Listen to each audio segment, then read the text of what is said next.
మేడారం జాతరలో ఆదివాసీ గిరిజన మ్యూజియం ఎంతగానో ఆకట్టుకుంటుంది. ఆనాటి కాలంలో అడవి బిడ్డలు ఉపయోగించినటువంటి వస్తువుల్ని ఇక్కడ ప్రదర్శనకు పెట్టారు.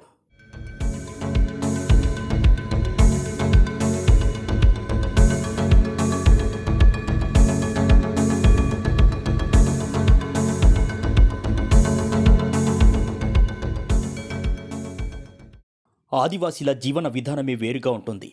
ఆధునిక సమాజానికి దూరంగా అడవుల్లో కొండల్లో జీవించే వీరంతా దాదాపుగా స్థానికంగా అడవుల్లో లభించే వాటితోనే తమకు కావలసిన వస్తువులు తయారు చేసుకుంటారు. ముఖ్యంగా వీరు వినియోగించే పనిముట్లు అన్నీ అడవి నుంచి వచ్చినవే ఉంటాయి.